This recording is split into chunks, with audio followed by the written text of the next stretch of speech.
Bienvenidos a Algo Personal, un espacio multidisciplinario y horizontal de difusión en temas de salud mental.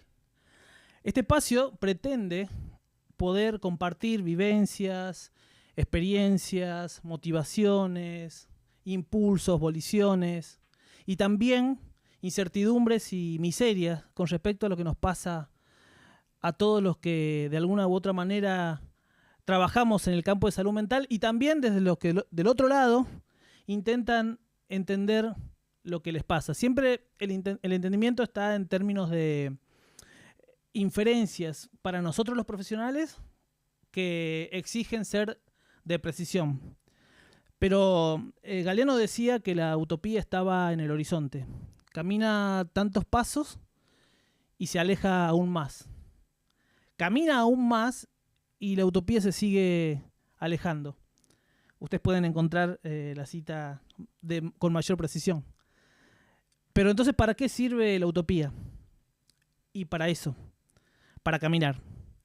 Probablemente la inferencia, en términos fenomenológicos, nos permita acercarnos cada vez más a la precisión, sin poder lograrla como tal.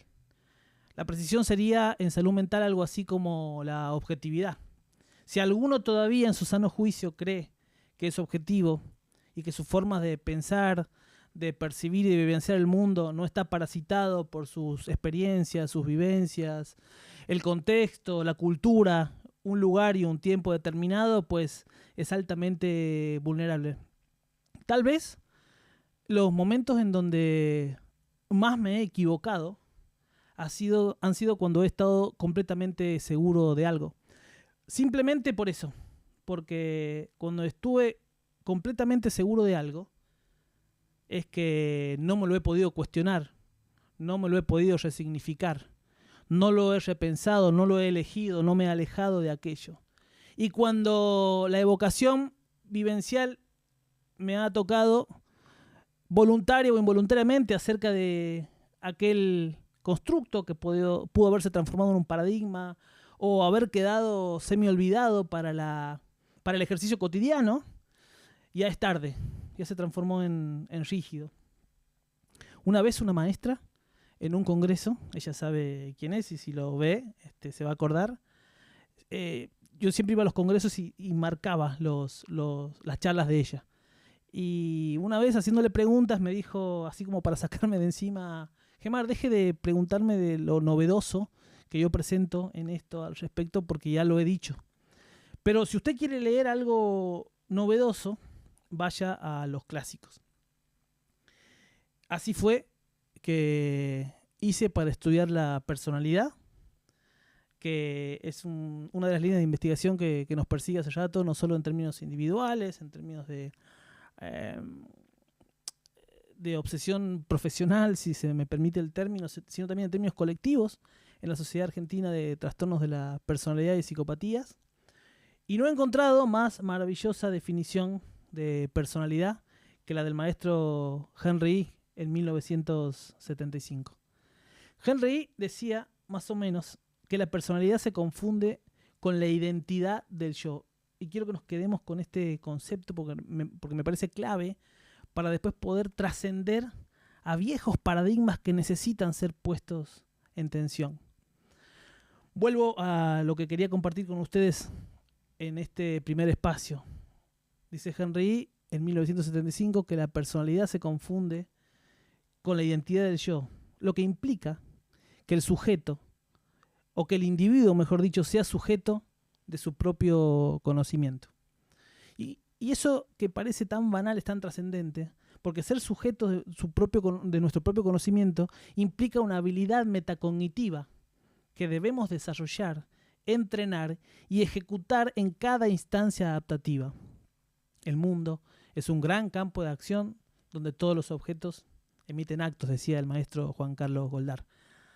Eso que es tan complejo, tan fácil de decirlo y tan complejo en términos de agregado de contenido, implica que todo el tiempo estamos tratando de adaptarnos a ese mundo discriminativamente conocido, que es naturalmente hostil y estresor, y a partir del cual nosotros vamos cada vez buscando más herramientas para automatizar esa adaptación, de tal forma en que no nos estresemos para tal fin. Es muy pequeño, es muy reducido, el espectro de toma de decisiones que tenemos, porque sería altamente estresor estar pensando en todas y cada una de las cosas que hacemos. Para eso desarrollamos la fluidez, para eso desarrollamos asertividad, para eso desarrollamos teoría de la mente, empatía. De todos esos temas vamos a hablar en este espacio: empatía cognitiva, empatía afectiva. Para eso desarrollamos nuestro libre albedrío y sobre todo nuestra capacidad metacognitiva, nuestro proceso de autoconciencia, esto de que tan fuertemente y tan precisamente enseña el maestro Luis Ignacio Brusco, pero que implica el análisis, el procesamiento de todo aquello que nos va pasando, de tal forma en que sepamos dónde lo tenemos cuando lo necesitamos para usarlo. ¿Para qué? Para adaptarnos a ese mundo discriminativamente conocido, que como ya dijimos antes, naturalmente hostil y estresor. Tan importante es la metacognición que cuando menos capacidad de adaptabilidad, mayor posibilidad de vulnerabilidad. Y cuando mayor posibilidad de vulnerabilidad, mayor riesgo de enfermarse. Volviendo a Henry E., con respecto a que la personalidad se confunde con la identidad del yo, lo que implica que el individuo sea sujeto de su propio conocimiento con respecto a su capacidad de introspección o metacognición, ahora lo sabemos, pero además ese sujeto es artífice de su propio mundo, con su capacidad de adaptación y creatividad. De la adaptación acabamos de hablar, y de la creatividad necesitamos desde muchos aspectos entender que no es solo la cuestión artística o aquello que nos hace a nosotros abstraernos de aquello que nos estresa tanto y que nos hace, por supuesto, comprender y vivenciar las bellezas del mundo, sino también la capacidad del sujeto para poder arborizar su toma de decisiones de tal manera en que no sea una, dos o tres o únicas formas de reaccionar, pues cuanto menos formas de reaccionar que tengamos, vamos a tener menos capacidad de adaptación cuando los estímulos, sobre todo, no sean conocidos. Si los estímulos no son conocidos, la arborización en la toma de decisiones implica este grado de creatividad. Este grado de creatividad que se encuentra en la corteza prefrontal. Todos ustedes ya saben, aquella que nosotros terminamos de mielinizar y de podar más o menos entre los 25 y 30 años de edad. Aquella que nos diferencia definitivamente del resto de las especies. Aquella en donde no solo inhibimos aquellas reacciones que no sean prosociales, sino también maduramos para esta capacidad de desarrollo y de creatividad. La creatividad implica la arborización de la toma de decisiones para poder elegir entre la menos riesgosa para un estímulo posible. Cada vez que un estímulo específico, en términos negativos, se acerca hacia mí, mi esfera vital de la personalidad me avisa, mi cerebro límbico me avisa. Empiezo a tener sensaciones desagradables en el cuerpo, empiezo a respirar superficialmente, empiezo a transpirar, empiezo a tener una sensación de desagradabilidad y milisegundos después me doy cuenta, racionalizo, conozco el mundo, acerca de lo que está pasando, qué es lo que me provocó semejante reacción. Mi esfera valorativa en ese momento empieza a sopesar subconscientemente, o por lo menos no directamente conscientemente, las múltiples posibilidades que la creatividad y la capacidad de desarrollo de la creatividad me han permitido tener para responder a ese estímulo que yo percibo como amenazante o nocivo. En milisegundos voy a tomar una decisión. Y lo ideal sería que esa decisión sea la más adaptada para todos nosotros y que nos genere menos riesgo y que nos permita seguir nuestra vida con la mayor cantidad de estrés percibido posible. Entonces, además de ser sujeto de su propio conocimiento, el individuo debe ser artífice de su propio mundo con respecto a su capacidad de adaptación y creatividad. Pero además hay un tercer elemento que implica esta maravillosa definición de personalidad de Henry E., que dice que el sujeto debe ser autor de su propia persona. Con respecto a ser autor de su propia persona, se implica un concepto que es muy importante para entender en términos ya no culturales, sino en términos de precisión en el desarrollo de la especie humana y del sujeto propiamente dicho como tal, que implica la maduración.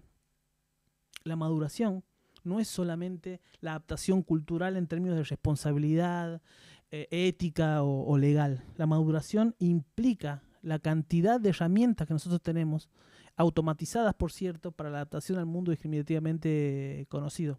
Nosotros sabemos que para la maduración tenemos un a priori que implica nuestro temperamento, que después va a ser moldeado por nuestro carácter. Nuestro temperamento, que tiene un aprendizaje proposicional, en donde todavía no desarrollamos con plenitud nuestras funciones cerebrales superiores, y por lo tanto todo aquello que implica lo genético y lo epigenético es lo que nos termina definiendo como seres sensitivos sensoriales en desarrollo. Les va a parecer un poquito vulgar este ejemplo, pero se entiende de la mejor manera posible. Cuando yo voy a Santiago del Estero, yo soy santiagueño, muchos de ustedes lo saben, y discuto con mi papá. Mi papá me dice: sos igual de jetón que tu mamá, sos igual de hablador que tu mamá. Y cuando me peleo con mi mamá me dice: sos igual de boludo que tu papá. Y probablemente las dos cosas sean ciertas, porque yo no puedo evitar fenotípicamente verme al espejo y verme parecido a mi mamá o a mi papá según la instancia de la vida en la que esté. Y tampoco puedo no dejar de asombrarme, de acordarme de situaciones o eventos en mi memoria emocional acerca de reacciones de mi madre cuando yo chico o de mi padre cuando yo chico, en términos, repito, de memoria emocional. La capacidad de maduración implica entender que el temperamento que nosotros tengamos lo vamos a moldear con nuestro carácter. Ahora sí, un aprendizaje bien procedural, con un insight conceptual, en donde nosotros necesitamos, según o a decir de Cloninger, 3 instancias madurativas claves. La primera, que implica la autodireccionalidad, bien digo, o autonomía. Cuando nosotros dejamos de depender de alguien para pasar a ser autónomo. Y dije de alguien, tal vez el núcleo primario filial, más no de la sociedad, porque el hombre es un ser social o no es. Esto es una verdad de perogrullo también. El sentido de socialización o sentido gregario nos hace para con nosotros mismos, con los otros y con el mundo. Esa es la segunda etapa de maduración, a decir de Cloninger. Y la tercera, por supuesto, el sentido de autotrascendencia. La autotrascendencia que implica la generación y la concreción de proyectos de corto, mediano o largo plazo. Ahora ya sí, con un temperamento moldeado por aquel carácter que me implique, por ejemplo, tolerar la incertidumbre acerca de, por ejemplo, ¿cómo me va a ir? ¿O puedo esperar a mañana? Lo que se traduce o que se dice vulgarmente como el ansioso, el que no puede esperar. El tolerar la capacidad de incertidumbre, el tolerar la inmediatez como un proceso que no siempre es posible y que no siempre tiene razón de ser. ¿Por qué tiene que haber siempre una respuesta para algo? Y más pretencioso que eso, ¿por qué la respuesta esa tiene que ser inmediata? La capacidad de maduración implica tolerar la incertidumbre, que es lo más difícil y que también se entrena mucho en psicoterapia, junto con los procesos metacognitivos antes mencionados, y sobre todo tolerar la inmediatez. Todo aquello aplica a lo que nosotros terminamos definiendo como maduración. Repasando y volviendo a Henry E., la personalidad se confunde con la identidad del yo. ¿Se acuerdan? Que implica que el individuo sea sujeto de su propio conocimiento con respecto a su capacidad de introspección o metacognición, sea artífice de su propio mundo con respecto a su capacidad de adaptación y de creatividad, sea autor de su propia persona con respecto a su capacidad de desarrollo y de maduración, y por último, sea dueño de su propio carácter, aquello que acabamos de compartir y que implica el moldear de manera constante y dinámica esa adaptación al mundo discriminativamente conocido. Ojalá pudiéramos hacerlo de manera automática, porque el estrés percibido sería mucho menor y nuestra adaptación armónica implicaría que tengamos mayores procesos de bienestar, pero sobre todo menor riesgo o vulnerabilidad para enfermar. Tal vez el concepto de personalidad no sea el más importante para nosotros mismos. Tal vez el concepto de identidad y la percepción subjetiva que nosotros vamos desarrollando de nosotros mismos sea aquello que nos termine definiendo. Personalidad, prosopón, máscara, teatro griego. Aquella armadura que yo me pongo para salir a adaptarme al mundo con las herramientas que voy adquiriendo, como lo acabamos de compartir.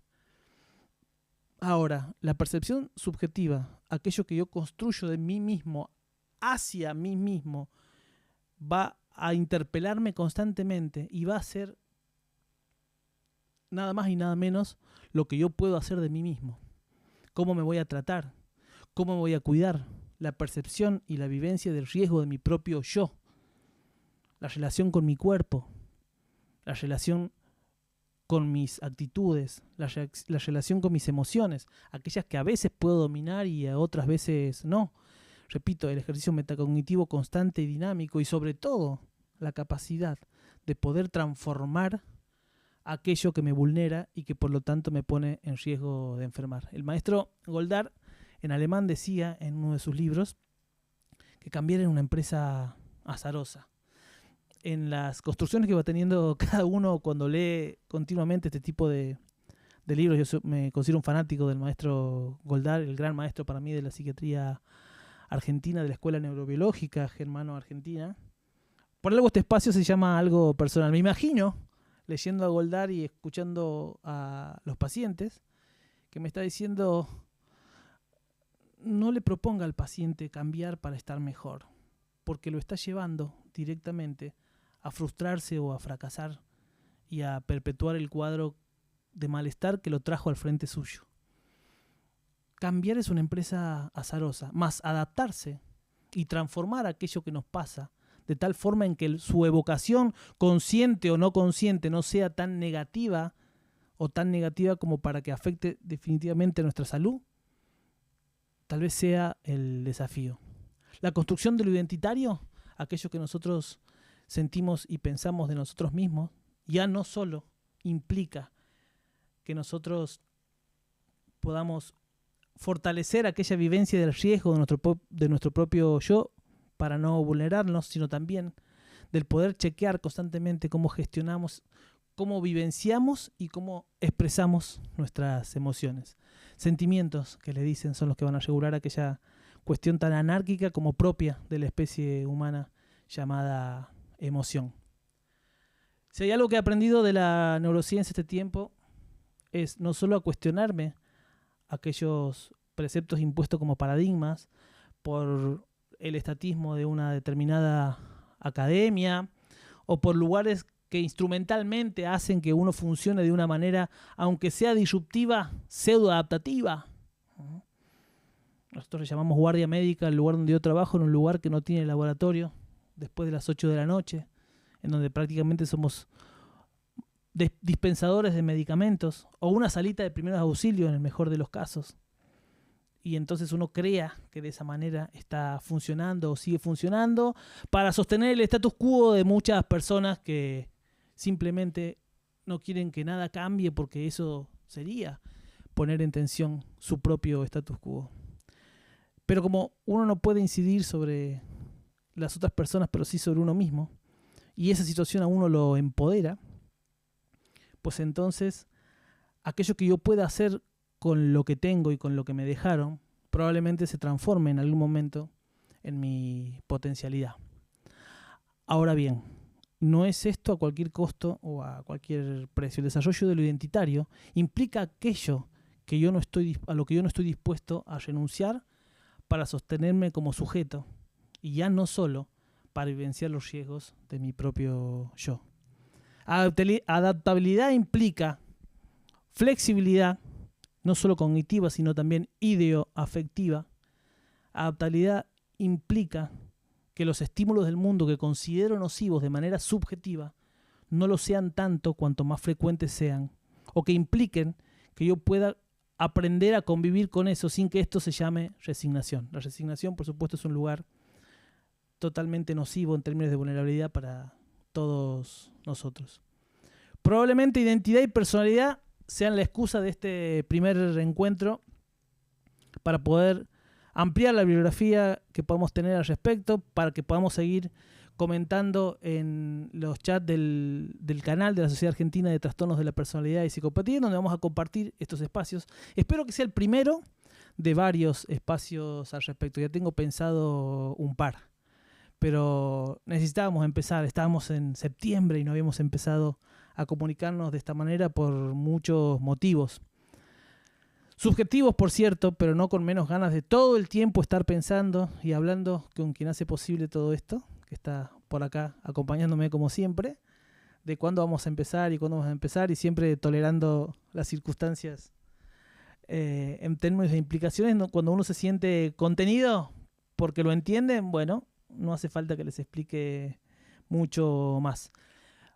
Algo personal va a ser una relación constante y dinámica, poco asertiva tal vez, entre la vivencia que tiene uno acerca de lo que hace y lo que comparte todo el tiempo. Algo personal pretende que también sea de ustedes, ya no solo en términos académicos, sino también, como decíamos al principio, para compartir nuestras propias angustias, nuestras propias dudas, nuestras propias incertidumbres, pero también nuestra potencialidad, para poder ser lo que somos y aceptarnos a nosotros como tal, y de esa manera poder pretender que el mundo lo haga con nosotros. Así que con eso los voy a dejar esperando que vengan el próximo miércoles a las 21 horas en este espacio que se llama Algo Personal. Perdón. Tienen ahí ustedes la página de la Sociedad Argentina de Trastornos de la Personalidad y Psicopatías, en donde vamos a poder compartir no solo este espacio, sino muchas de las propuestas académicas que las vamos a ir descubriendo también por acá.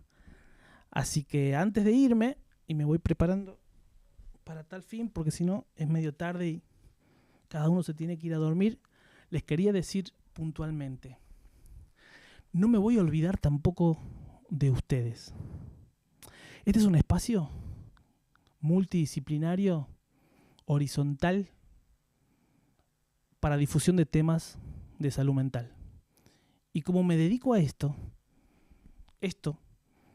implica todo lo que me gusta y no me gusta acerca de mi adaptación al mundo. No me voy a olvidar de vos. Voy a hablar bastante de vos, que pediste mi culo y mi cabeza hace 1 año y medio.